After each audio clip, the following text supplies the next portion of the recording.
Assalamu alaikum wa rahmatullahi wa barakatuh. We are in the presence of a cultural icon, a physical specimen, a controversialist, a master orator, a champ. And we've also got Andrew Tate. That was smooth. I like that. I was sitting there thinking, I'll take this introduction. I'll take this. But thank you. How you doing, man? I'm good, G. You? You're good, yeah? Yeah, man. Mashallah, congratulations on your Islam, bro, man. Thank you, my friend. You know, the Muslim community really welcomes you, man. Yeah, it's been pretty divided. I've had a whole bunch of support. Yes. Obviously, there's been some people who are not quite pleased about the idea. I think when you have a passionate subject and people that are truly engulfed in an idea, you're going to have some degree of polarization. I think that maybe when you look in the online space, that might be your impression. But in reality, on the ground, I mean, that's definitely not the case. I would say the vast majority of people, 80, 90%, are completely happy about this. And it's just that the minority have a very loud voice. Well, that's exactly it. That's the whole problem with the internet as a whole, not just Islam, but the internet as a whole is about vocal minorities that look much larger than they are, right? Yeah. And I agree with you, and I'd like to hear that. But the reason I know what you're saying is true is because it's the same even in my case in other subjects. Online, I have all this some kind of hate or people trying to disagree with me. But when I walk through life, I have 30,000 interactions with people, and not a single one's ever been negative ever. Yes, so it is crazy how the vocal minority is amplified on social media. The main thing to note, though, is that Islam, it completely wipes away your sins. I mean, most of the companions of the Prophet had done many things which are heinous and polytheism. And, I mean, for us as Muslims, polytheism is the worst thing you can do. Yeah. And so there is a hadith of the Prophet Muhammad ﷺ where he states that Islam, it completely yuhdimu ma qabla. It destroys everything before. It means it wipes away everything before it. In other words, your slate is absolutely clean. Now, if there are some people who are actually coming and giving you a bit of a hard time, that's actually their problem. Yeah. Because in reality, honestly, bro, this is completely un-Islamic. I mean, so that's the first thing. There's actually a verse in the Quran, interestingly enough as well, which says that if you become a Muslim, إِلَّا مَنْ آمَنَ تَابَ وَآمَنَ وَعَمِلَ صَالِحًا, whoever repents and believes and does good works, then God will يُبَدِّلُ اللَّهُ سَيِّئَاتِهِمْ حَسَنَاتٍ, that God will change their bad deeds into good deeds. So how does that make you feel? Well, yeah, that's obviously fantastic to hear and good to know. And it's interesting because I've spent very little time paying attention to the negative comments because I don't in general. But on this particular subject, a few people were forwarding me like the profiles of somebody or of the people who were unhappy with my conversion, and they weren't living very Islamic lives themselves. So it's kind of funny to look at, you know. Exactly, bro. I wanted to start with something which I think the whole world wants to hear about, which to be honest with you, affects our sector as people who want to speak about Islam, call people to Islam, defend Islam, have an Islamic voice or a voice for the Muslim people, which is your ban. Yeah. Because quite frankly, I found it was a vicious attack, a brutal attack on you. It's a case study example now. They've put you in the history books. The question is, what grounds have all of these different social media organizations banned you? They never gave me grounds. They never sent me an official email. They never gave me an official reason. They just delete your profile and you just can't log in anymore. The reason they don't give you an official reason, I think, at the end is because they're scared in a court of law that they're going to be stuck to one reason, right? So if I decide to take them to court, they want to be able to flip-flop and make up reasons as they go. They want to change their terms of service and terms and conditions proactively. They want to change it afterwards. So it's this one here. Oh, that's... I don't know what this is. It's not me. I don't know who this is. Oh, okay. Sorry, yeah. But Just, put that, yeah. yeah, but so they never gave me an official reason for banning me. So I don't truly understand and truly know. I mean, I understand the reason they've come up with. I know that reason is false. I have my own theories on why they've banned me, but them themselves have never told me why. They just delete your profile. For example, YouTube. Most producers know that YouTube have community guidelines, right? Yeah. And they have copyright strikes. So, for example, if one breaks the rules, if you like, of engagement, then they're given a strike, and then a second strike, and a third. You're telling me that this process was not taken with you? Oh, absolutely not. No, I had no strikes. When I first got banned, the initial ban was on Meta. It was on Facebook and Instagram. In perfect synchronization was a large press release by the media, which gave this reason to justify banning me, which was, of course, false. And I knew the ban was coming. We can talk about that in a second. But when it first hit, I then, by coincidence, got one strike on my YouTube channel. Was it a community strike? It was some strike for some old video about me talking about masks, saying that masks were ridiculous, a COVID-19 strike. Yeah. On a very old video. They gave me a strike, which obviously prevents you from posting for 7 days. Yeah. So I filmed a reply to my initial ban, and then after 5 days, I think, as the strike was coming to an end, just before I could post, they deleted the whole channel without explanation, without an email, nothing, just deleted all of it, wiped it off. And the channel wasn't even in my name. This is what's funny about this. Yes, I was on the channel, but the channel was in the name of the producer, so it wasn't even officially my channel. My brother's channel got wiped. Like, they just attack and just delete everything. And yeah, these community guidelines are so ridiculously vague that they don't even mean anything. Trying to read them is like reading garbage. It doesn't make any sense. I've been following the arguments online about this kind of thing. And obviously, one of the key tenets, if you like, of Western civilization is freedom of expression and speech. Yeah. And the main counter-argument is that, no, but YouTube and all these other companies, they're private companies. But what I would respond to that is that, well, these are private companies, but in many ways, they have a higher ability to uphold freedom of speech and expression than even the governments do. Yep. So this is actually it's like an Orwellian state. Like, we're looking at something which, the thought police.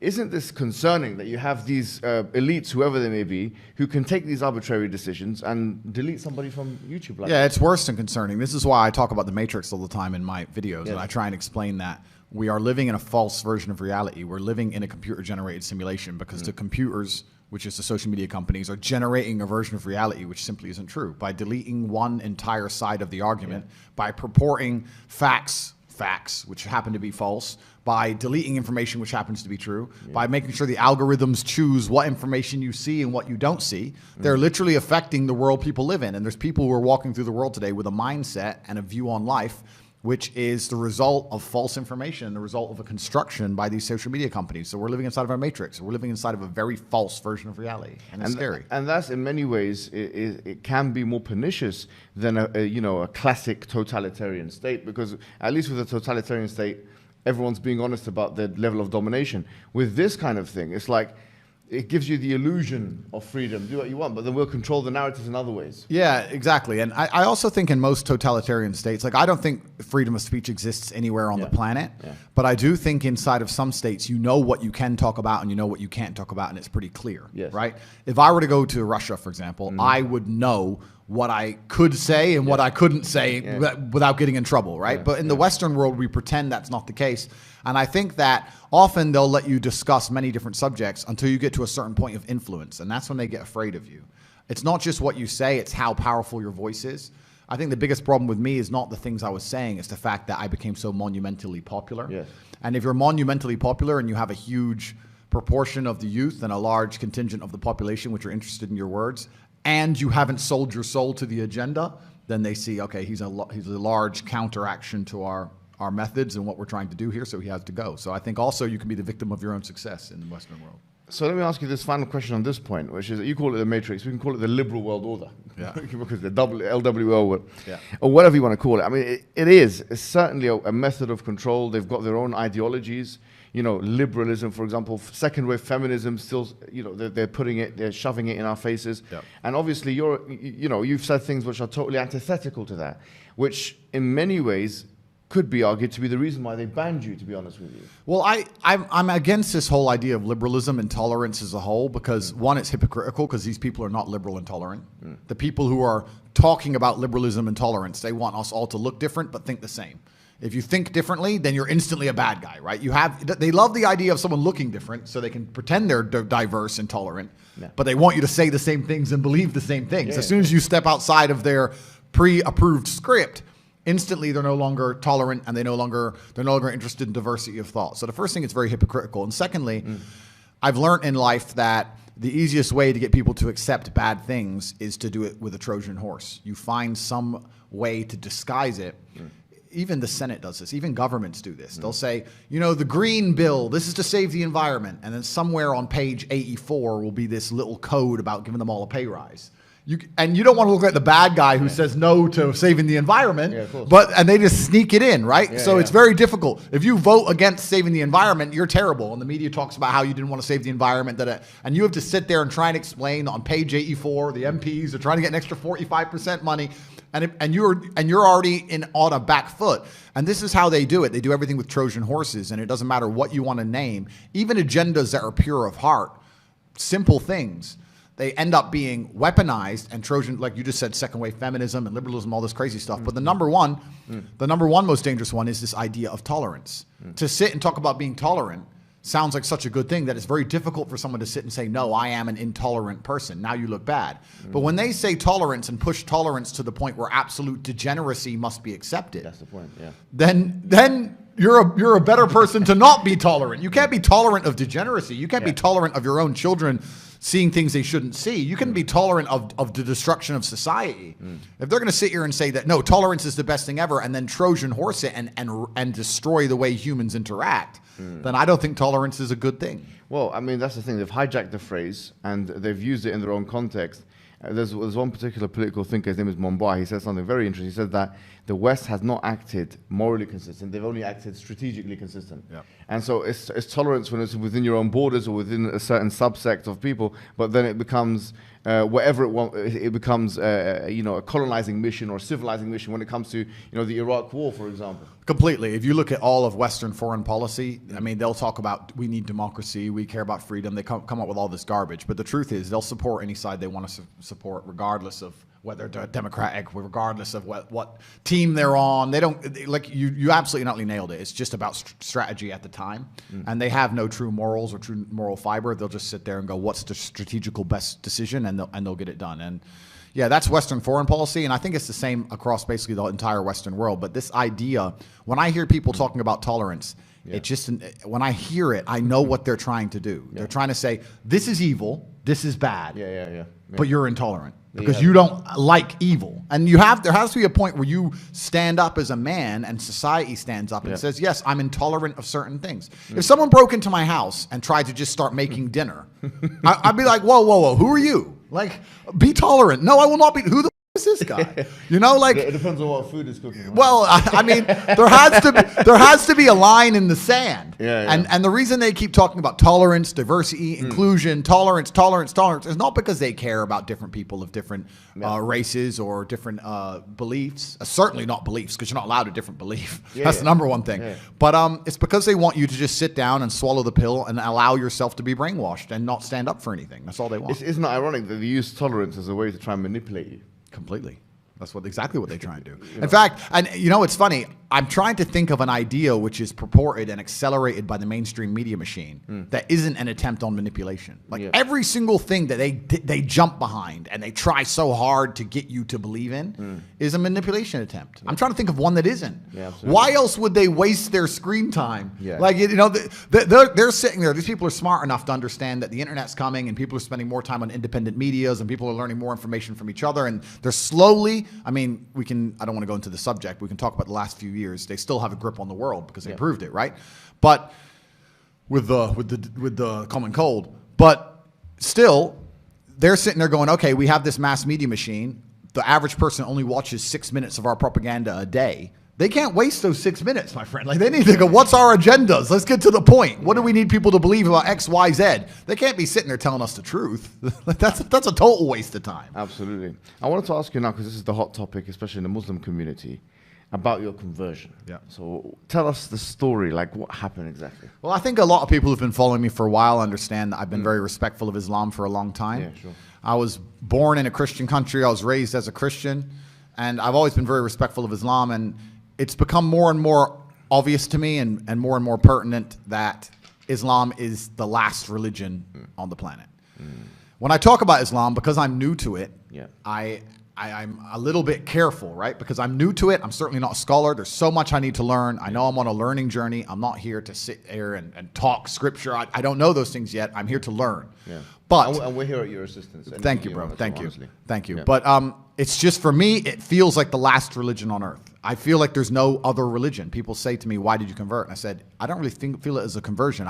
It's almost like I knew God was real and now I've become religious. And they say, well, you were religious before. I was like, religious before how? Christian? What does Christian mean? Like, who's not a Christian? You go to Christian nations and everyone says they're a Christian. Look how they live their lives. Go into the average church. Is anyone actually fearful of God? Anybody? No. The girls are out on Saturday night drinking and then they turn up to church because their parents made them. Like, there's no substance to the religion. And also, Islam very closely reflects my personal beliefs. Through my personal life, I've learned that if you don't have standards and you're not a strong person who's prepared to defend his ideas, you will be crushed. Yes. And we look at most religions in the world today which are not prepared to defend their ideas. What's happened to them? They're just getting crushed. And now we have Christianity as an idea which has basically said, well, we can't set any firm rules because everyone will just quit. So instead, let's make it so easy to be a Christian that nobody has to put any effort in. Yeah. And then accept everybody no matter what. And hopefully we can keep the church doors open. That's not God to me, you know? Yeah. God to me is strong. God to me is something to be feared. Yeah. God to me is someone that people are afraid to mock. Yeah. God to me is someone that you have to go out of your way to prove something to. God to me has red lines. Yeah. Like, God to me represents the Islamic faith. The Christian God to me, I don't see God. I can't explain. I don't see anything there. So to me, it was the only logical choice in the end. Alhamdulillah, man. I mean, as you're saying this, I'm sure many people are like ecstatic and extremely happy. It's a great thing for everyone, honestly, because, you know, just anyone coming into Islam is you know, the Prophet Muhammad ﷺ told us better than the world and everything in it. Yep. But imagine now somebody of major influence. I mean, you're the most Googled person on the planet. I'm not sure if you still have the top spot. I think Putin might have beat me as of last week. But I think it's between me and Putin at the moment. But I don't want to lose to Putin. Look, Putin's the big G. I don't want more enemies. Like, it's fine, Vladimir. You can have it. I never thought I'd hear you saying that statement. Yeah. Putin beat me last year. Last week. I think we're certainly the most Googled. But no, it's definitely something beautiful. And a lot of people have, you know, you'll be surprised at how many women as well. Like, because obviously the accusations of misogyny and stuff, which, you know, but a lot of women, alhamdulillah, especially in the Muslim world, they're absolutely happy. In fact, let me tell you a story. Just before I came here today, one particular woman, I can't reveal her identity, but she's working as a school teacher in London. And actually, my friend told me that she was kicked out of school because they had this campaign against you in the schools. I'm not sure if you're aware of this. I've seen, this was part of the cancellation. I did know about this. Yeah. So in British schools, they said, you know, if you say anything good about this person, or you have to be reported or prevent, and if you say anything, you know, you have to kind of combat his extremism or whatever it may be, right? So because when you became Muslim, she abstained from doing that. She said, I can't really do that because, you know, Islamic laws and it's backbiting and it's got honor in Islam and so on. And unfortunately, they fired her from the position. Wow. So you can see that this is the level of encroachment we're talking about here. So, and this shows you that the level of fraternity that exists, and not only the fact that, you know, when you're looking at Twitter or whatever social media, it's not a representation of what's really happening on the ground. Of course. And I mean, that's crazy to hear. And what's most crazy is, the fervor behind this idea that I'm somehow extremist is truly clown world. Like, I've sat as a professional and analyzed my content and understood which things can be taken out of context and which things were said in a way perhaps they shouldn't have been said before I was massively famous. But we have to sit here and understand that if you take anybody on the planet and give them 7 years of YouTube and then they decide and they blow up big, you're going to be able to find 30 to 45 seconds of clip across all those years that can be taken out of context, right? Yeah. And it's truly crazy because they sit and say, oh yeah, but you know, the young boys are watching your stuff and they don't truly understand all of it, and there's nuance that's missing. And my argument is very simple. My argument is, well, one, you're taking small clips out of context, and two, there's not a single piece of content on the internet that a 14-year-old boy can't misunderstand. Name someone who's producing content on the internet that you would be 100% happy for a 14-year-old to drill artists, and so they're saying. I mean, I live in an area. I'm not going to mention the names of the artists, but they're talking about going to this person's house and killing him. And killing him in the middle of a knife crime epidemic. Yeah. We have Lil Nas twerking on having sex with the devil in his music videos. Really? Like, we're going to sit here and talk about how children can be impressionable young children, and I'm sitting there saying there's no way I'm the worst person on the internet. That's not why they deleted me. The difference for them is, as you've mentioned, on those fronts, it doesn't matter to them because it's like, okay, they're consuming our hedonistic products or whatever it is. It doesn't change their worldview. Whereas what you're saying is ideological now. You're challenging the status quo of the LW, of the liberal world order. You're challenging second wave feministic notions. You are challenging some liberal notions. You are challenging ideas, commonplace ideas of tolerance. And George Orwell said it very well. He said that the more a society moves away from the truth, the more it hates people who speak it. Absolutely, and you're right. And I think even the basic things I teach, because some people have said to me, Andrew, all you teach about is personal responsibility, motivation, working hard, getting up and doing the right thing. I said, that's the absolute, those are the things they're most afraid of. If you teach people to have standards for themselves and to be morally strong people and to know right from wrong, then they can't brainwash you. Yes. So that's what they're most afraid of. They're most afraid of young men waking up and going, no, I don't believe that. You have to believe it. No, I don't believe it. I don't want to. And I want to go do this. I want to go to the gym and be strong, or I want to believe X, or I want to be a moral person. They genuinely have a problem with baseline morality. Yes. Yeah. Understand? When some people recognize when I converted to Islam that there was a time I was an atheist. There was a time when I was atheistic. And the reason I am now so absolutely certain that God is real is because I've seen evil. I've seen shaitan. I've seen it. When you see enough evil, you realize that there must be an equal and opposite force. And there are people out there in the world today doing the work of the devil, genuine demons, who are trying to destroy the baseline morality that's inside of all of us. We're all born with some kind of morality, and they're trying to destroy it. And that's exactly the Islamic understanding, that we believe that you're born with something called fitrah, which is the initial goodness. You're born with an innate belief, receptivity to believe in one God. Yeah. And then that is corrupted. In fact, there's a prophet, hadith of the prophet, where he says, كُلُّ مَوْلُودٍ يُولَدُ عَلَى الْفِطْرَةِ. Every born child is born upon this initial goodness. فَأَبَوَاهُ يُهَوِّدَانِهِ أَوْ يُنَصِّرَانِهِ أَوْ يُمَجِّسَانِهِ.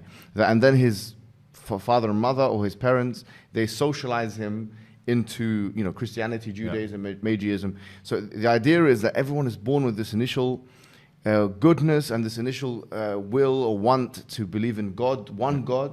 And then, as you mentioned, I mean, it's what you're mentioning here is profound, because you're mentioning a central doctrine in Islam.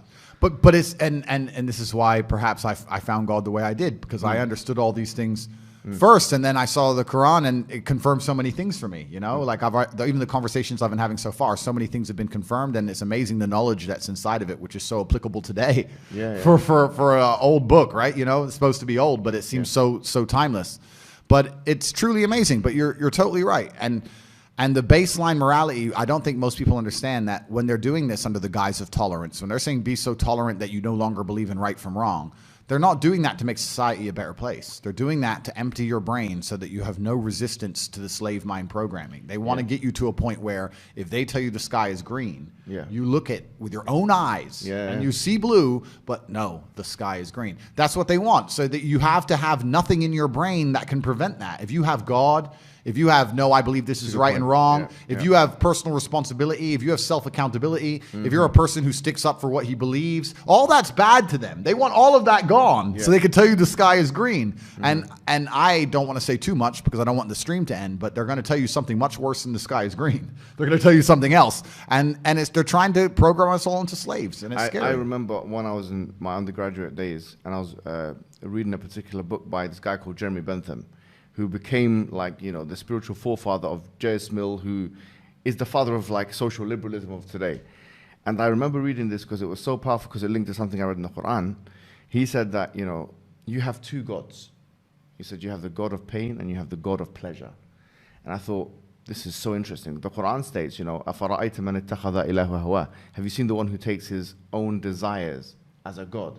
And because now there is no transcendental force that we can look up and, as you say, venerate, now we're forced to be slaves to the system, we're to our own desires. Or, the Quran has another verse which I think is so powerful, and it connects very well with what you're saying. It says, God ضرب الله مثلا رجلا, that God has struck a parable of a man, فيه شركاء متشاكسون, that he has got many different slave owners. ورجل سلما لرجل, and another kind of man who's only got one slave owner. God is basically telling us in the Quran that you've got one example of one individual who's got multiple slave owners, and another one with just one. He says, هل يستويان مثلا, are they the same? So here the idea is, as Rousseau said it, he's a liberal philosopher, he said that man is born free but everywhere in chains.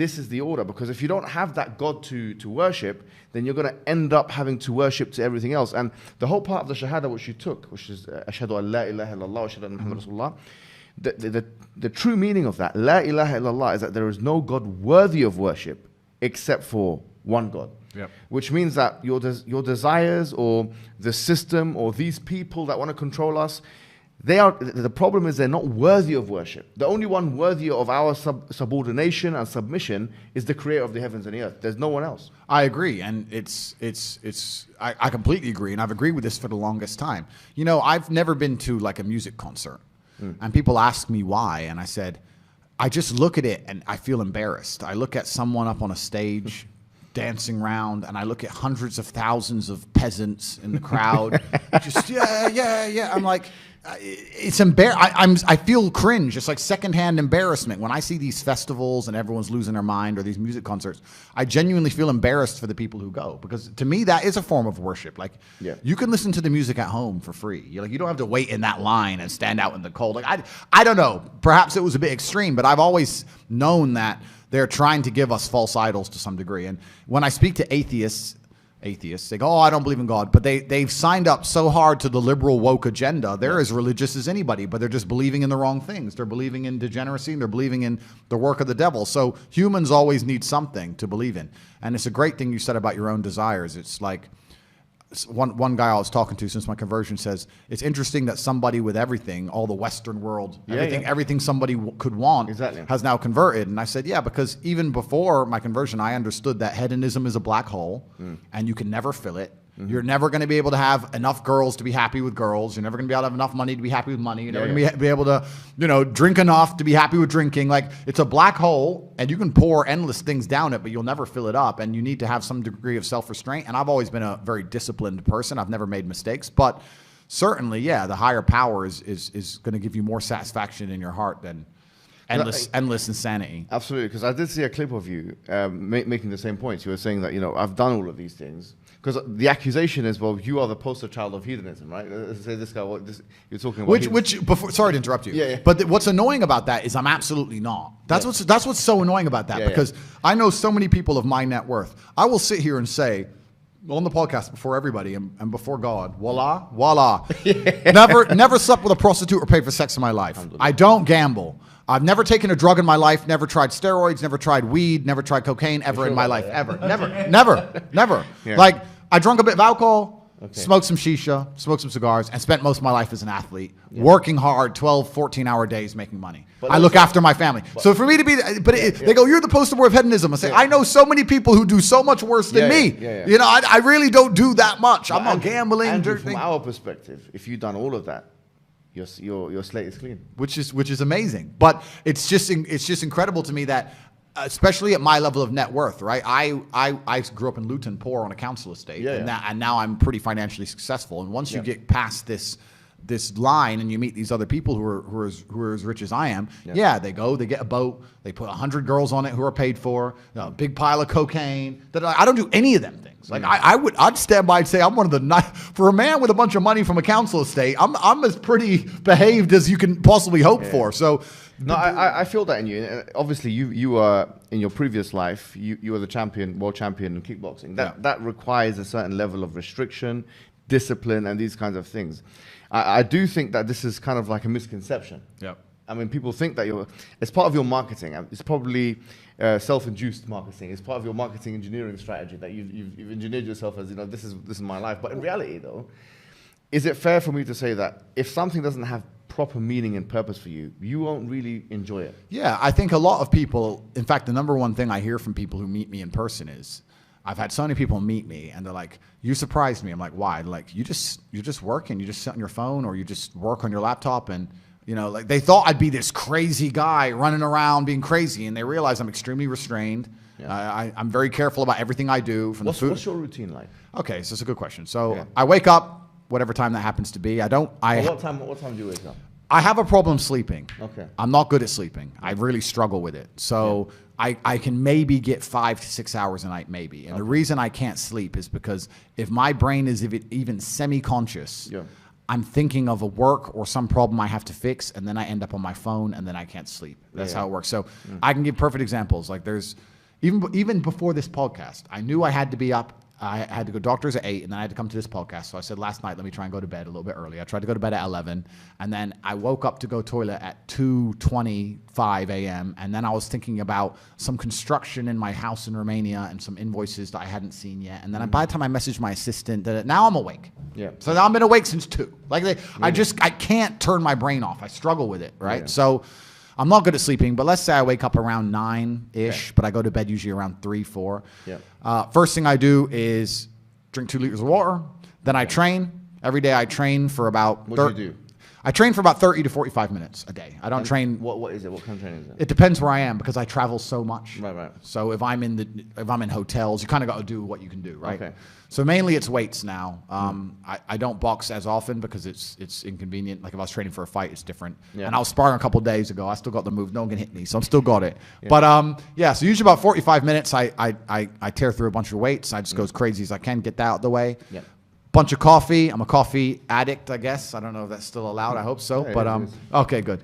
Because I love caffeine. I believe caffeine's a miracle drug. So I'll have 2 or 3 coffees, another 2 liters of water. I only eat dinner every day. I don't eat breakfast. I don't eat lunch. Yeah. And then from there, it's just completing tasks. I have something to do. I have a podcast with you to do, or I have somewhere to go, or I have to go. Maybe sometimes it'll be something good, like pick up a new car or a new watch. But if not, I promise you now, I spend every waking second on my laptop or staring at my phone running the empire. That's all I do is work. Life to me is work. Life to me is work at the point now, sleeping's work. I only sleep because if I don't sleep, I wouldn't be able to work. Wow. If I could work without sleeping, I wouldn't sleep.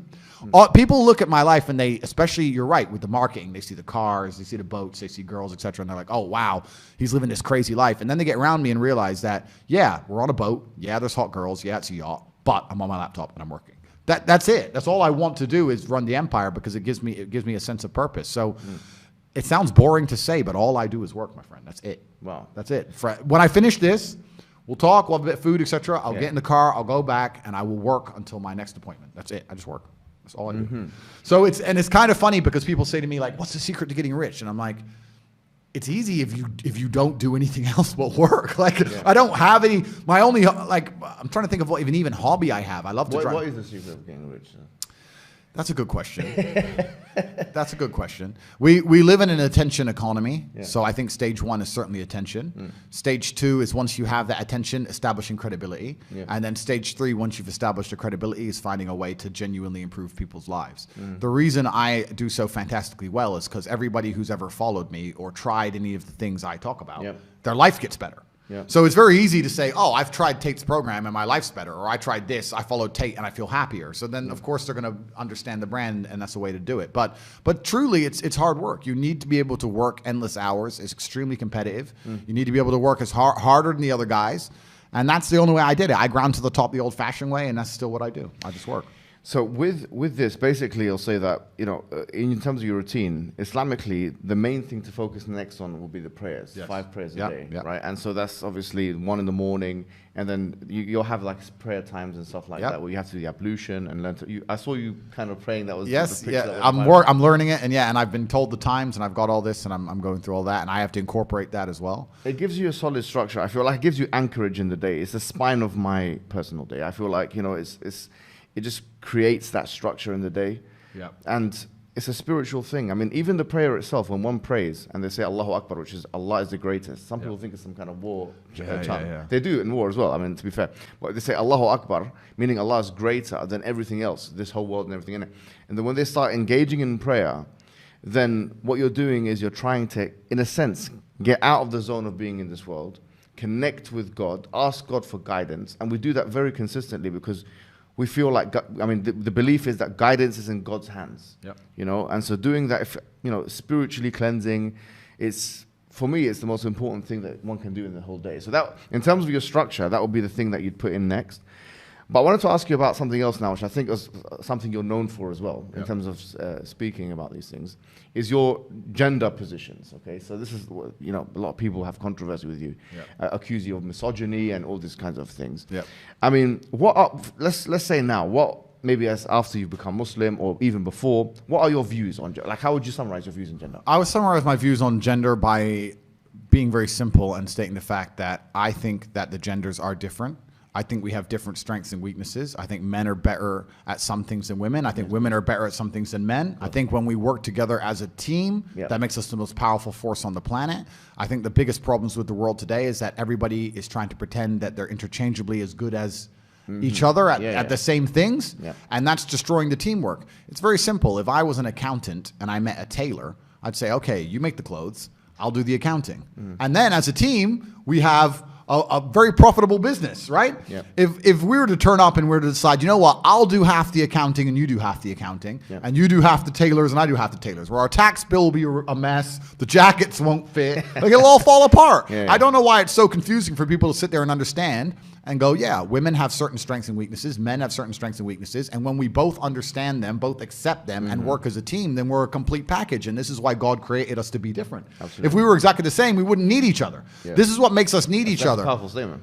This is why we need each other. We wouldn't need each other. That's right, and this is what people don't understand when they sound misogynistic or I say bad things. I'm like, no, absolutely not. I'm talking about the differences between men and women so people understand that men need women, and women need men. And that's what creates beautiful families. That's what keeps society functioning. And as soon as you point out the differences between the two genders, they're going to attack you because they don't want men and women to need each other. That's one of the things they really don't want, because the number one thing that will inspire you to resist against total tyranny is protection of your family. They don't want the family unit in terms of the nuclear family, because otherwise when they come to your door, the devils and the demons, you're going to stand up and say, no, my wife and children are inside. They don't want that. They want you to just be hedonistic and not really have anything of value and nothing worth fighting for and defending, because then you'll accept the slave programming, accept whatever they want you to do.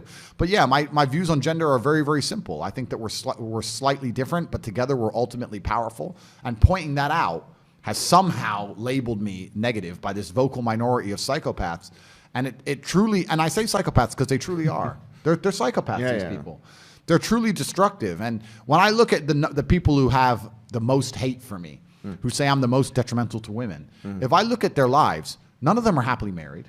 A lot of them aren't even into women. They swing a completely different direction. Like, these people, why are you pretending you care about a masculine man's views on females? Why do you pretend you care when I say I want to protect and provide for my woman?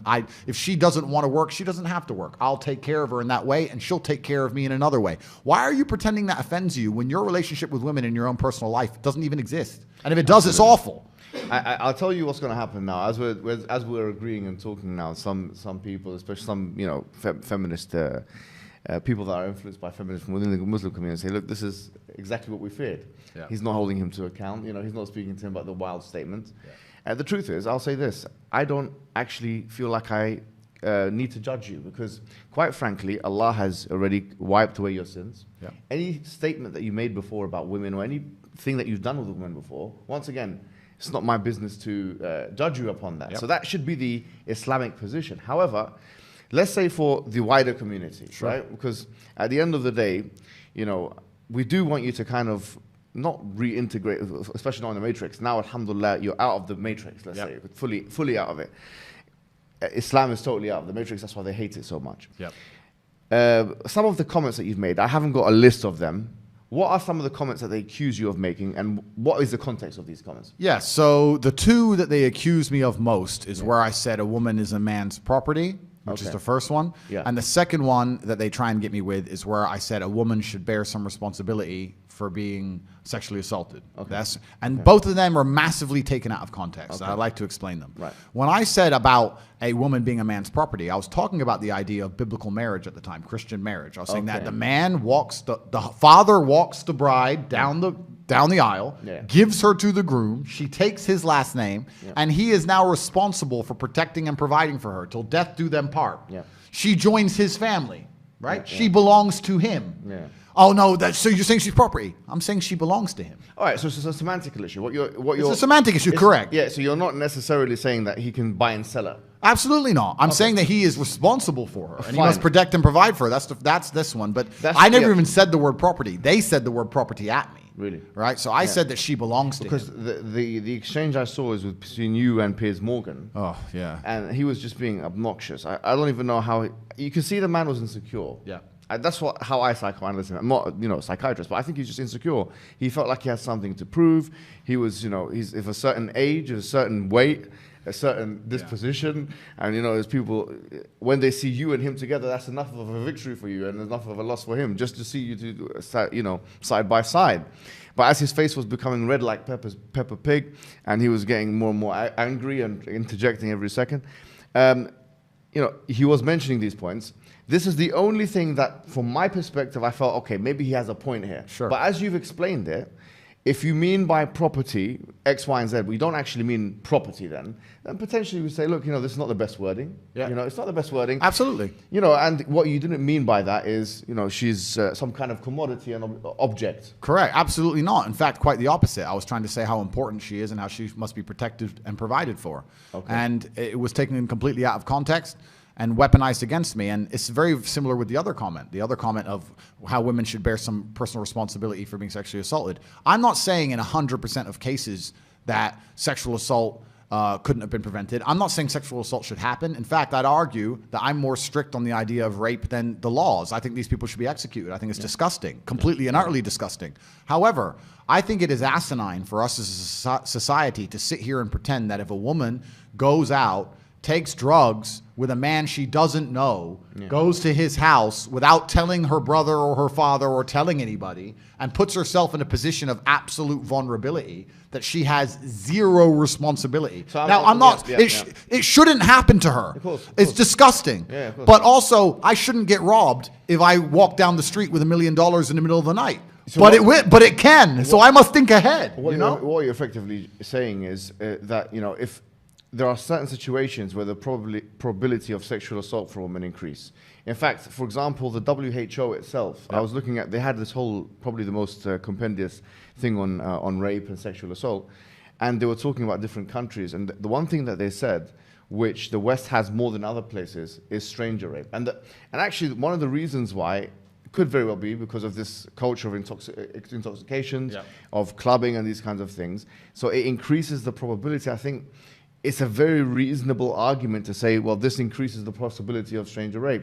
Now, obviously, they're going to come back and say, but the way you said it, of course they're going to do it. It's victim blaming. But they're going to say it's victim blaming, and they're saying I'm going to be advocating for rape, and they're going to be saying I said it's okay, which is all garbage. It's all nonsense. Yeah. I'm trying to explain to people in a very realistic fashion that we live in a world which is not ideal. We live in a world where everybody understands that stealing is wrong, but some people still steal. This is why we lock our cars and lock our houses. This is why we protect our certain assets and our money. This is why I will not walk down the street with a gold watch in London at 3 a.m. by myself, because I don't want to put myself in a position where there's a higher probability of something bad happening to me. And I'm just saying that when it comes to this one particular crime, because it's so heinous, and it is heinous, absolutely, and certainly every perpetrator should face the absolute full punishment from not only the law, but God himself.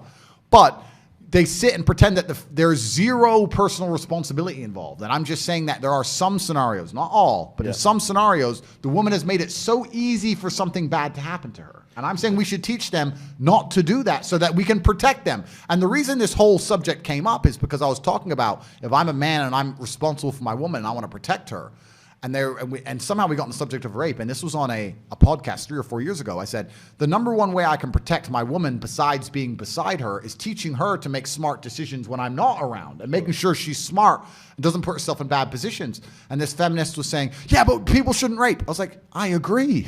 People shouldn't steal. People shouldn't do a lot of things, but you still have to protect yourself and have some personal responsibility. And the feminist's argument against it was that, no, we need to teach men not to rape. Some asinine, idealistic fairy tale land where we're going to go around and convince every man on earth to never rape again. As if we haven't been trying to convince people not to steal since the dawn of human time. It's stupid. I think at the base of what you're saying is basically a concern that, look, if you follow this advice, you'll get the best results. It's very, very pragmatic advice. Absolutely. But what is being twisted as actually this guy is a misogynist, which, by the way, the definition of they haven't even agreed on. Correct. And this guy believes X, Y, and Z, and they're taking you out of context. The problem here is, for example, with rape, actually, interestingly, I was speaking to a lawyer. I'm not sure if the case is still the case in the UK, but I don't think you can actually be convicted of rape if you're a woman to a man. I think only a woman can be convicted. Which is funny enough. Another thing that was interesting when I was arguing this point, I was arguing it saying, listen, you've made this a gendered argument because you're a feminist.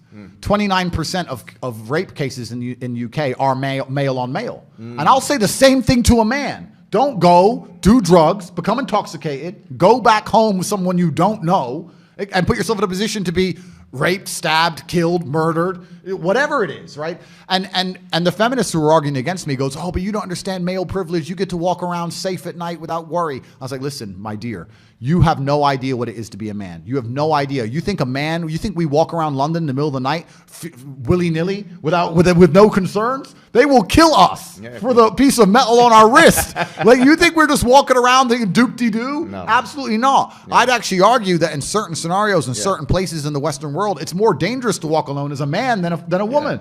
You know, so it's absolutely asinine. They have this idealistic worldview that everything's perfect for men and everything's men's fault, and women have no personal responsibility. And no matter what a woman does, there's no way she could be possibly involved, even 1% her fault at all. Yeah, but on this point of the legalistic distinction, for example, if a woman cannot rape a man, but she can sexually assault him, but she cannot, quote unquote, rape him, for example, UK law, why are the feminists not arguing for equal rights on this point? Because feminists don't want equal rights. Yeah, it's not equal rights. It's what we want is we want equal. It's an entitlement scheme. But the point is, really, I think you are a proponent of traditional family, aren't you? Absolutely. At the heart of it, you've always said that, despite everything else. Absolutely. I'm a proponent of traditional family, and I'm a proponent of polygamy as well? Yeah, well, I'm a proponent of traditional roles. Yeah. And the reason for this is because I actually think it makes humanity the most competitive. Yeah. I think that the world functions best and we're the most competitive as a species the closer we are to our original natural gender roles. And I think if you were to take 10 men and 10 women, yes. Let's say we have two planes, right? Both have 10 men, 10 women, both crash on an island.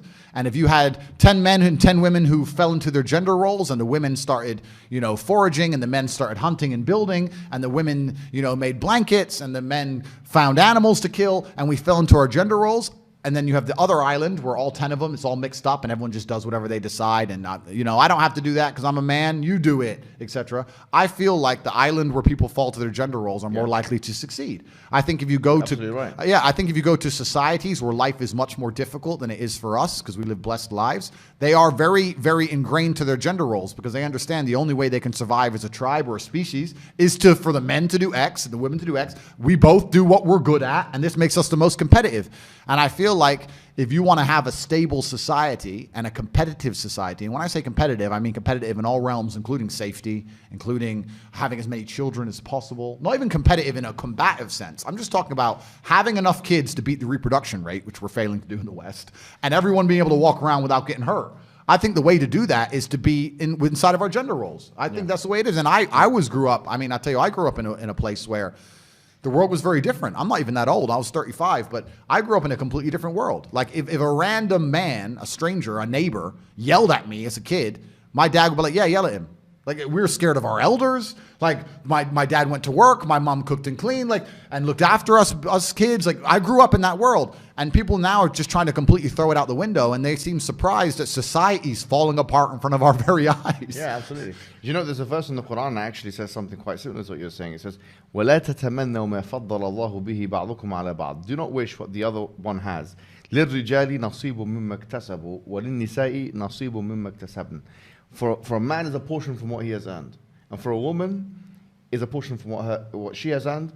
And وَاسْأَلُوا اللَّهَ مِنْ فَضْلِهِ, and ask God from His bounty, meaning do not attempt to encroach on the other person's role. Yeah. Like men have been given certain things that women have not been given, and vice versa. Yep. And it's interesting that you talk about this case study example of islands, because quite frankly, I was looking at some statistics, and from the 1960s, where the second wave feministic movement became very widespread, until now, there's been studies that have been done. The biggest one is one called Blanche Flower and Oswald, which happened between the years 1970 to 1990. It was a longitudinal study. And you'd expect that after all the implementation of legislative change and stuff like that in America and the UK and elsewhere in the West, that women will be having a better life and that they'll be enjoying their times. But the conclusion of the study, after they've interviewed 100,000 women, this is the biggest study that I think has ever been done, 100,000 women, in both the UK and the US. The conclusion was that women have a deteriorated situation. And in fact, even like the heads or the mothers of second wave feminism, like Betty Friedan, who wrote The Feminine Mystique, and others, even Germaine Greer, in 1963 she wrote the book Feminine Mystique, and then afterwards she wrote another book which people don't study in schools. She said it herself. Wow. She wrote a book called The Second Stage. She said, I'd done sociological experiments in the 70s after the 60s, after the changes that have been done in the 60s. And I found that in the 70s, women were more depressed. Yep. 1/3 of women, she states this in her own book, she says that 1/3 of women were worse off. It was really interesting. There was actually a magazine, very famous magazine, that done a poll on women. And they said, it's called Top Satre magazine. And they found that 79% of women that responded said that they would quit work if they could tomorrow. Yep. 80% said that work is causing them psychological pain and distress. Yep. So in other words, this whole idea of prioritizing careers over motherhood and over being a wife and stuff like that, the experiment has already been done in a sense. Absolutely. And it's been done in the last 61 years, or 62 years, let's say, since 63. And in that time, what we found has been a tremendous failure. Of course. Which has impacted women's mental health, their physical health, it's impacted families. One more thing I will say is that I was talking to one guy who's he's done demographic stuff called Nicholas Wolfinger. Yeah. And I asked him what families are most stable or whatever, by way of the children turn out to be most educated and they're away from delinquency and criminality, these kinds of statistics. He actually said religious families, obviously nuclear, traditional families, religious families. So we have the data to show that families that take this traditional role are clearly advantaged. They advantage women, they advantage children, they advantage men. Absolutely. So it is the model. And now you're saying something which is against it. Clearly it's not in their economic interest. Yep. And so is it the case that because of this they're cancelling you? Yeah, I think it's because I'm trying to stick up for the baseline morality of humanity. It's interesting what you just said earlier as well from the Islamic point of view, that we're born with an innate good and an innate understanding. Yeah. I think that women innately, maybe the world has convinced them otherwise, but from my experiences, the only thing that satisfies them is becoming a mother. Absolutely. And nothing else is going to fill that hole in your heart. No amount of Sex in the City, Starbucks, makeup, Instagram likes, career, all this crap. There's a reason you are sad. And the reason you are sad is because you should have been a mother 8 years ago. And this is why you feel miserable inside. And this is something that females are born innately with, and society is trying to convince it out of them. And that's why you have so much confusion in the world today. And like you said, this is why they ended up being less happy after this liberation than they were before. And I'm not saying that women shouldn't have free choice. I think women should absolutely be allowed to do whatever they want. But they should sit and understand that the matrix and the system, the propaganda machine that they're sitting and digesting is trying very hard to convince them to move away from their natural instincts. When you sit and watch Sex in the City about some 49-year-old woman with no kids who's having a great time and is 0% depressed on her 58th fucking dude that month, and you're sitting there watching it, they are trying to program you. And most women don't realize the level of propaganda they're existing under. This also goes back to the earlier point I made about Trojan horses, because this is how they do everything. Feminism was about give the women the vote, right? Then they sneak in all this other insanity. Let's not allow women to have kids. Let's try and convince them not to. Let's convince women not to respect their man and make him feel like a man in his own household. Let's convince women that they can physically attack a man on the street and they have no disadvantage at all because they're just as strong as a man is. Let's convince the women of this insanity, but we'll Trojan horse it in with feminism. So if you say, well, I'm against feminism. Oh, you don't want women to vote? No. It's the same thing they did with the Green New Deal, right? We want to save the planet and sneak the money in. So you have to also understand, and I wish people were more perspicacious that could understand that any agenda that the mainstream media is purporting, any agenda they're trying to make you swallow, there are hidden agendas and hidden back doors in all of it. There always will be. And it doesn't matter whether it's a passport for a particular injection. It doesn't matter if it's ideology. It doesn't matter what it is. They're trying to give you the surface level understanding that you can't disagree with, so that all the things you don't like come in, right? And that's the scary thing about feminism. A lot of it is just a simple explanation that it's in the economic interest of the West and the elites. And it's no coincidence that second wave feminism really took off after World War II, where the infrastructure of these countries was damaged, and these guys were bringing immigrants from all those countries now. That that's why we've got so many immigrants and so-called immigrants, people from abroad, ex-colonies or whatever, in the UK or whatever it is. They needed women in the workforce, so this was a convenient ideology, but which has now taken a Frankenstein form, and which has endangered women, endangered children, put women and children both in a very bad predicament.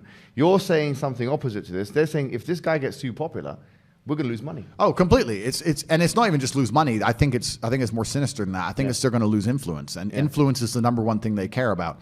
The reason that they push feminism so hard, a lot of people understand, is so they could double the tax bracket. They wanted women to work so they could double the taxes. But I think the other reason they did it that a lot of people don't consider is that in the modern world, in the world you live in today, in the West, you don't raise your children and you don't own your children. You've had these children, I like to believe, because you're in love with your partner and you want to replicate yourself and purport your worldviews. And the way you view the world, you want that to be instilled in this child. That's not the case. They wanted the woman at work, because if the woman's at home, she likely agrees with the worldviews of her man. And that means the children are being raised by the mother, and they're likely to adopt those worldviews. In the modern world, where they convince a woman to get a job, the man to get a job, they inflate the currency so nobody can exist any other way because it's too expensive.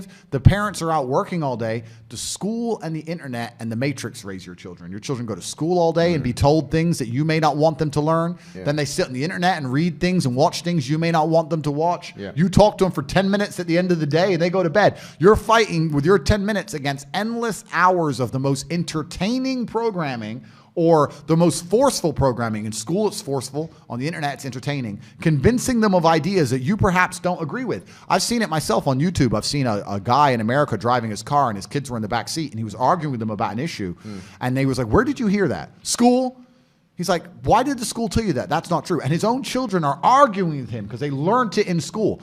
Have you ever tried to take your children out of school? You'll get fined. You'll get in trouble. No, your kids have to go to school. You have to give your kids away to the school. If you don't give your kids away to the brainwashing, you'll get in trouble. And the reason they're doing this is because they want to control the youth, because the youth is, of course, the future of the world. And you have to understand that this whole idea of feminism, this is what I'm saying.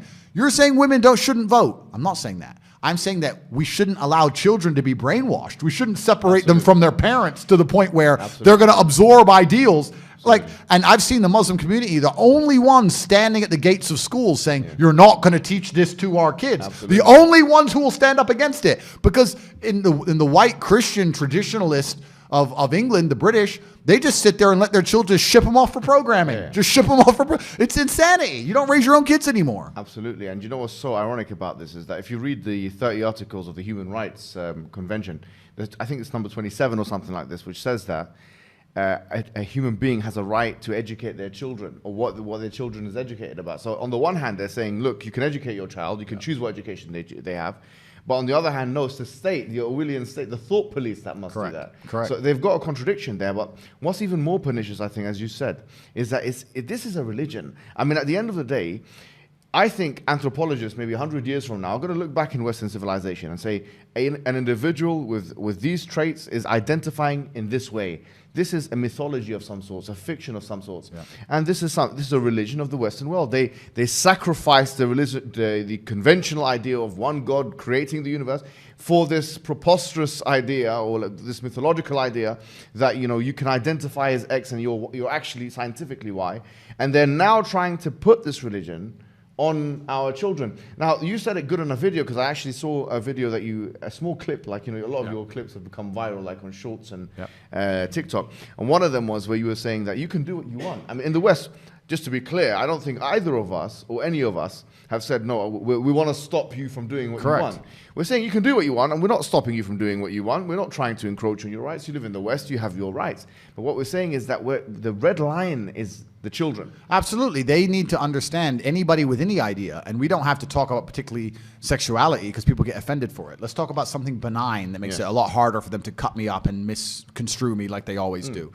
Let's talk about orange juice. If I don't like orange juice, and I've had children that I'm responsible for... They'll still do it with orange juice. Yeah, I know they will. They'll say that he was analyzing... Of course they will. I can't win. I can't win. But if I have children, and I raise them, and I'm responsible for them, and I decided to have them, and I sacrifice that for them, and I decide that I don't want them to drink orange juice, it's not fair for the government to come along and say, it doesn't matter what you want, we're going to force them to drink orange juice. And this is what they effectively do with so many of these ideologies. And you're right. It's to a degree, it's a religion. They are so fervent and so desperate for people to accept and believe in these things. This is why people say, oh, I'm an atheist. There's no such thing as an atheist. You either believe in God or you believe in the devil, and you believe in the degeneracy. There's no in between. I've never seen anybody who's an atheist who's genuinely just neutral to these things, right? They always end up agreeing with this craziness. I think the main reason people call themselves atheists is so they have an excuse to do bad things and not feel guilty about, what they know innately is wrong. But you're completely right. It's completely unfair for people of a certain ideology to come along and say that we must teach children my ideology regardless of what their parents believe and think. That's truly disgusting. And feminism and the whole idea of getting the mother out of the household and locking the children in these educational camps is the reason they wanted to do all this stuff. And they want to control the youth, especially the youth, because children are the easiest to manipulate to shape the future. And they're trying to shape the future of the children so that they are very good at ignoring their own innate moralities and also very good at ignoring their own eyes. When you said earlier about X and Y, I perfectly understood you, and we're on YouTube, so we'll have to talk very carefully. But if you can convince somebody that a giraffe is a horse, and you can convince them that even if they look directly at a giraffe, that they know that their mind tells them it's a horse, regardless of the fact that they can see a giraffe before their very eyes, then they are completely open for all forms of slave programming. Once you get people to ignore their eyes, well, then the game is complete, right? So this is purposeful. This is done on purpose. No doubt. I was doing at one point. I did a part of my postgraduate on gender studies, and I was speaking to this person on the lift, and she said that the penis is a social construct. Of course it is. So I said, okay, well, no problem then. On that logic, rape is a social construct. Yeah. Because I mean, it's the same thing. If you take your belief to its logical conclusion, then it actually leads to things that you don't want to happen. For example, if you say that racism, so if I can identify as a black man or a white man or whatever, then racism becomes a social construct. So it's once again, if you take your ideas and stretch them out, you get exactly the opposite of what you're trying to achieve. Yeah. And I don't think this has been thought out properly. But these people don't think, and this is what's amazing. It shows what privileged world we live in. They don't think because their ideas, the reason they don't think is because their ideas aren't tested. When your ideas are tested and challenged, you have to find a way to rebut and prove your ideas to be true. The reason their ideas aren't tested is because of censorship. If you argue against these ideas, they delete the other side of the argument, which means we now live in a false version of reality because one side of the argument is completely decimated and deleted. Hence, the computers purport the matrix, and this is exactly where we are. If we could freely talk and argue against these points, they'd be gone. But we can't, which is why they still exist, which is why false ideas, which should have been destroyed long ago, are now pertinent amongst the population because of the matrix and their media machine and the false computer-generated reality we're forced to live under the guise of censorship. And this is what we say. I said this to somebody. They said, "Oh man, you lost your Instagram. That must suck." I'm like, "Yeah, okay, I lost Instagram. I can't show off my fancy cars. Cool." But it's not about that. This is about genuinely good versus evil. This is about the fact that if you read any history book, the people who did the censoring were never the good guys. This is genuinely about the forces of evil versus God. That's what this is about. It's not about my Instagram page. It's about the fact that there are ideas that they have now that we can't talk against. For the last 3 years, they had this thing we weren't allowed to talk against, and look what it did to people. Look how it decimated people, locking them in their houses, destroying people's businesses, etc. And guess what's going to come next? Another idea we're not allowed to talk against, and another one we're not allowed to talk against. And people think that anyone who's ignorant enough to sit there and trust the rulers of earth or their government and go, they're going to come up with ideas that I can't disagree with and nobody can disagree with, and those ideas are going to be good for me. Well, then you are a dummy, and you deserve what comes next. I think the mask has dropped with your cancellation. Because at the end of the day, with your cancellations, it's as if they couldn't contain themselves. It was as if they made a mistake. Yes, I would like to think that. I would like to think that we've now reached a critical mass, and I was perhaps the last person needed to truly show the agenda behind how these people work. I think it's a perfect storm of the fact that, one, the things I talk about, they proved me completely right. Two, I said I was going to be canceled. Three, they thought I was small enough to crush, and they've realized that my fans are loyal enough to follow me anywhere. So I become more popular post-cancellation, which also inspires people, right? I think the reason cancellation was such a powerful weapon is because if they cancel you, you're done.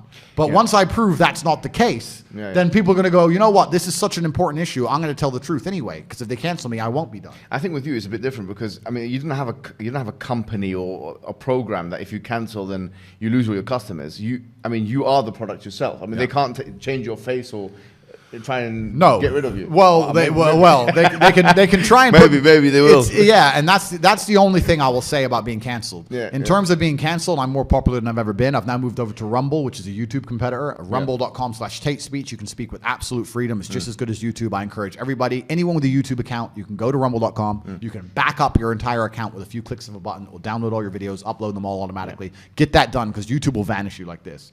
So that's Rumble, where you can find me. But Yeah, the only bad thing about being canceled is you have 3 strikes. First, they try and shut you up and lie about you and hope you'll be quiet. And if that doesn't happen, they try and put you in jail for something you didn't do. And if that doesn't work, they kill you. So when you lose your first strike, that is kind of scary. To know now that, okay, they've told me I must be quiet, and I'm not being quiet. Yeah. So they're sitting around going, oh, Big Mouth still wants to talk. Yeah. And they're coming up with a plan to try and make me be quiet. That is disconcerting. It is disconcerting. I think this is very relevant to the Muslim community, bro. Like, in general, because the reason why I feel like this cancellation should be like such a concern for the Muslim community is because if this can be done to you because of XYZ view that you have, or that you had before Islam, let's say, a lot of those views were commensurate with Islam, fully commensurate with traditional Islam, especially your traditional views, gender roles, so congruent with it. Now, if they're allowing you to, if they're doing that with you, then we're next. Absolutely. And we've got 2 choices. Either we preempt the situation, like what we're doing right now, and holding these unelected elites to account, or we stay there as lame ducks and put our neck on the chopping board and we'll be next. Yeah, absolutely. And this is why, once again, when I was saying earlier about the reason I've adopted Islam and how you have red lines and things you stand up for, it's the Islamic community, the only ones I see who are outside schools trying to protest and protect their own children. They're the only ones who have a baseline moral fiber that can't be corrupted. We're here in Dubai, right? You could walk outside and find a construction worker in the heat for $300 a month. If you offered him $1 million to denounce Islam, he wouldn't do it. He could not be bought. And let me say something else as well on that. Do you know, we talk about hypergamy, which I agree. Almost all the studies, like this one by King and stuff like that, shows that hypergamy is a real thing, right? That women will marry, across and up dominance hierarchies. However, there's one thing I'll say about Muslim women, right? For the most part, and no study has been done on this, but from my own experience, I'll tell you this for a fact. Yeah? If you go to 100 Muslim women, 1,000 Muslim women, and tell them, look, you've got this millionaire, but he's not a Muslim. He wants to marry you. For the most part, I believe that they will reject that offer, which shows you a certain level of loyalty that we have as a community, that we have as Muslim people, which is inspired from the Quran, to be honest with you. كنتم خير أمة أخرجت للناس. You are the best community that was sent from the people, and that the Prophet told us about these kinds of things. And it shows you, quite frankly, the strength of the Muslim community based on faith, a transcendental idea. And so that's one thing. One other thing I will say is, what you are, I consider you as a perpetual optimist. You're an optimistic person. And even post your cancellation, you can tell it did affect you. You're a human being. Bad things affected the Prophet Muhammad sallallahu alaihi wasallam. In the Quran it says وَتَخْشَى النَّاسِ, and God is speaking to the Prophet and says, don't fear the people, fear me. And you fear the people, don't fear them, but fear me. These kinds of things. It did affect you as it would affect me, as it affect anyone. But what I continued seeing with you is reasons to make it good. Perpetual optimism. And this is exactly Islam. Because the Prophet Muhammad sallallahu alaihi wasallam said, or it was said about him in a hadith, كَانَ يُعْجِبُهُ الْفَأْلِ. He used to love optimism. Optimism is an integral part of Islam. It's always finding a reason why this thing is good. And that is because at the end of it, what is it? You're either your sins are being deleted from the Islamic perspective. When you go through a trial or a tribulation, your sins are being deleted. You're going through a challenge. It's strengthening your iman, your faith, your person, or it's putting you in a higher rank in the hereafter. And we believe obviously in heaven and hell. We believe in these things as real constructs. We don't believe in these things as metaphoric or something like that. So we believe that it's only good things, really, if you consider it. And so in many ways, one can see why a religion like that would suit someone like yourself. I mean, you mentioned Khabib Nurmagomedov before, and you mentioned he's got training and then he's got praying and training and praying. And there's something else about Khabib which I think is really powerful, is that he represents, I think, a very virtuous thing, which is that he is both humble and confident. And that's where the virtue is. And at the end of the day, if you have that kind of mindset, a strong mindset, a disciplinarian mindset for yourself and for your family, I think that is, in many ways, it is the remedy for a lot of these mental health issues. Oh, absolutely. And I also think that God is pleased with you when you show him the beauty of his creation. I think that God is pleased with you when you work as hard as you possibly can and you do the best you can in anything you're going to attempt. God loves people who work hard and try hard. And in my own personal life, I can see that God is very happy with me when I give it 100%. And very few people give anything 100% anymore. It's very rare you meet somebody and if they're honest with themselves and with you and with God, say, I gave it everything I had. They gave it some. They tried a bit. They got demotivated. They got distracted. They got tempted. But when you truly give your 100% to something, I think that makes God very happy with you, and I think He rewards us for that. What would your advice be to somebody? Because this is one thing that you're credited with even by your enemies, right? Your detractors. They say that, you can say what you want about him. Even Piers Morgan said that, but you've given confidence to young men.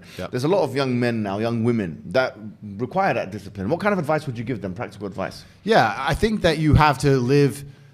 There's a lot of practical advice I can give. In terms of the religious sense, I would say you need to live like God is always watching. You may have the opportunity to do something bad, or you may have the opportunity to steal some money or snake somebody, but in the end, you're going to pay for that, and the bill will be paid. I think if you do the right thing, in my experience, if you're a person who does the right thing, firm handshake, is on time, doesn't lie to anybody, does what he's supposed to do, is honest with a good heart, is genuinely polite to everyone he meets. If you are that person, you get very far in life. I've yet to meet people who just do all the simple things right, who completely fail at life.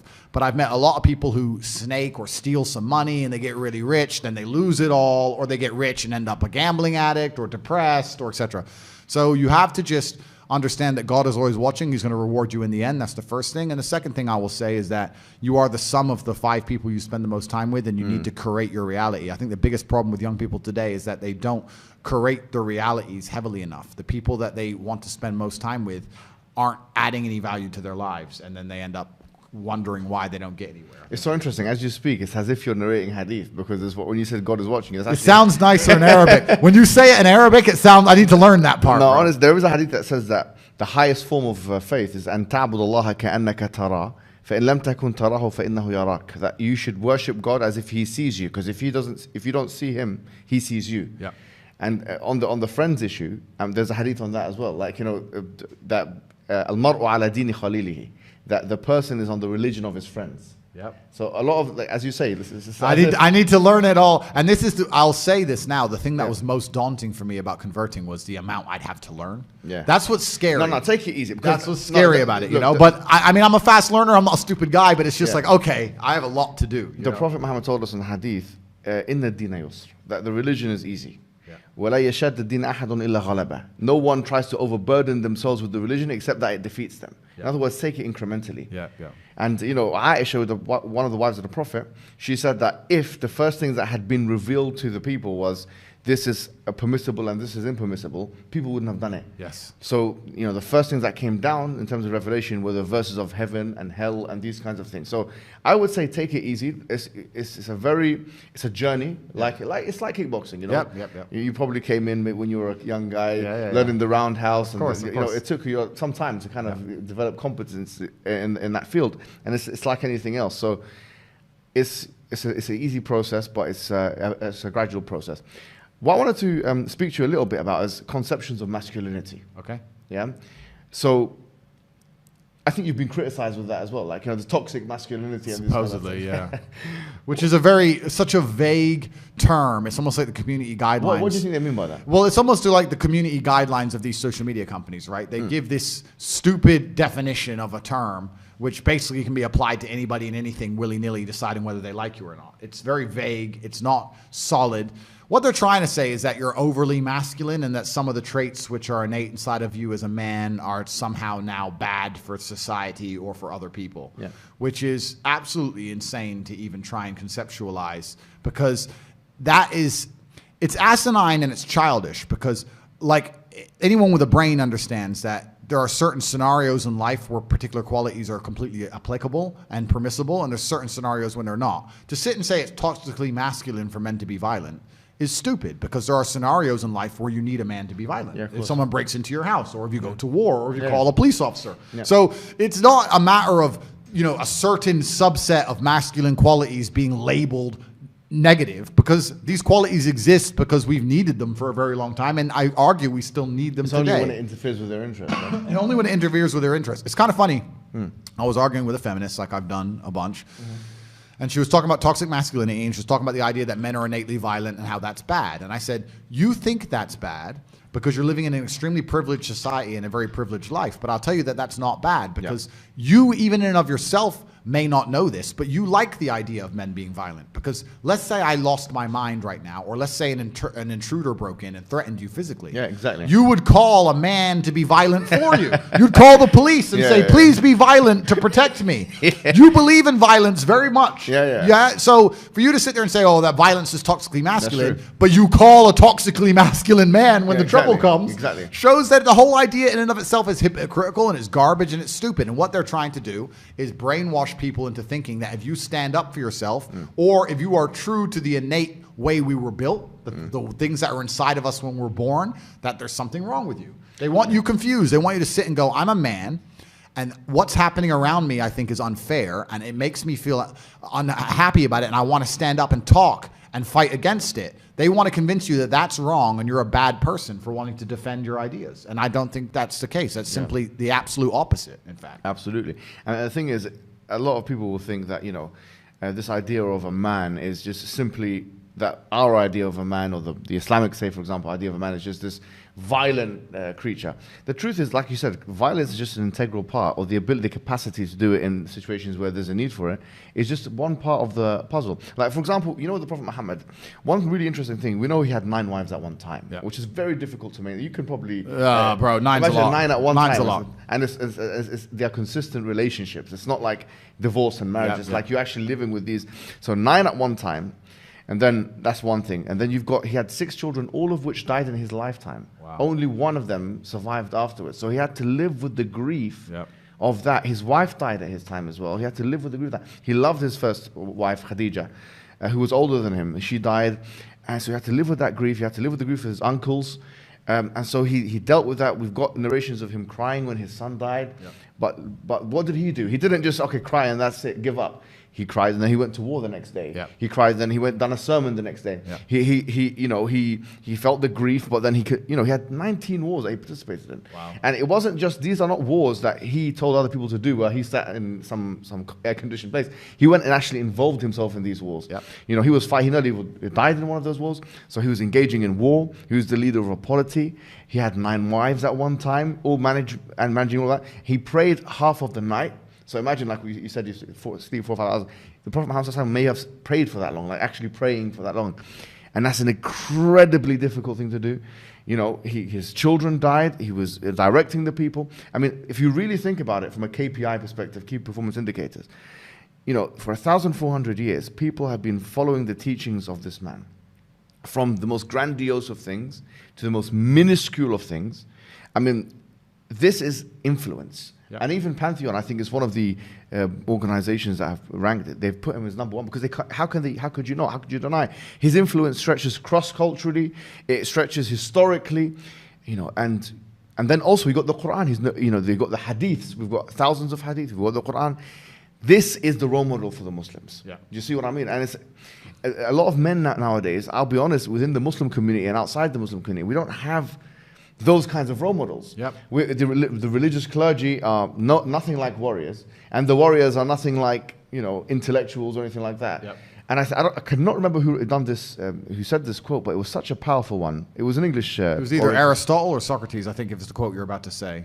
No.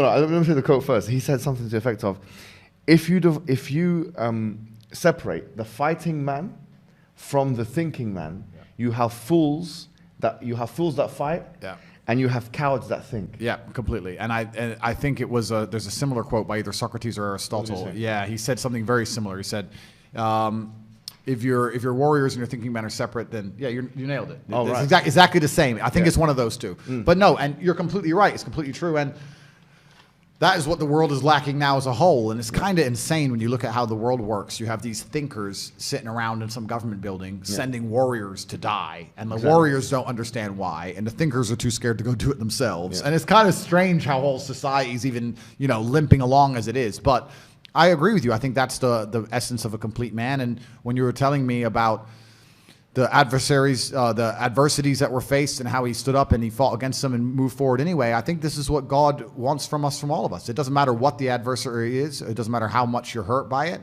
You need to allow it to motivate you to push harder and show your power and show your resilience. And it's almost like, even before I became Islamic, I very much understood that when bad things happen to me, this is a lesson from the universe or from God or from the Creator to stand up and show who I am and who I can be, and to take all of the pain and anguish and disappointment and heartbreak and all of this and turn it into a force I can use for good and to make myself a better person. And I think if you don't approach life this way, that you're always going to struggle, because life is hard for everybody. It's going to be hard. It doesn't matter who you are or what you do. You need to be resilient to it. And I think that Islam is a fantastic way to understand exactly how to handle adversities and move forward. So, well, I'm going to end in a second, but I just want to say one thing, which is that for those who don't know what Islam is a very, very basic religion, and it really is just a belief and worship in one God worthy of worship. As we've talked about today, it's not your desires, it's not the society, it's not the matrix or the LWO, the liberal world order. It's not any of those things. Really, it's just belief and worship in one God, and it is the belief in all of the messengers, Abraham, Moses, Jesus, and we believe the final messenger is Prophet Muhammad, who I've just described a second ago. And if someone just believes in those two things, actually, for all intents and purposes, they're a Muslim, and then all they have to do next is start praying 5 times a day, which is what Andrew Tate has done. It's been a pleasure having you on. I know you're a bit tired and fatigued, so I don't want to make it all long for you, and we'll get something to eat after this. I don't know how long we've been talking for. How long have we been speaking for?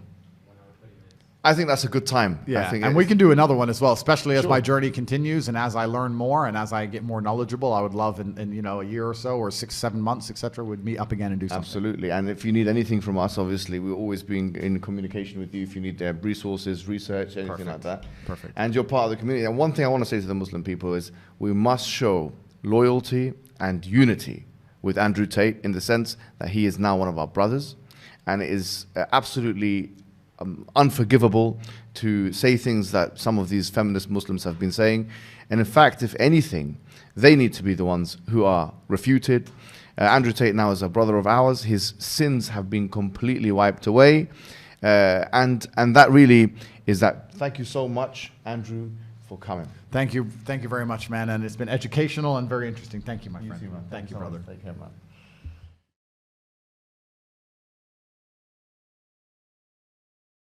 Shoot, shoot, shoot, shoot, shoot, what I do. Na na na na na na na na.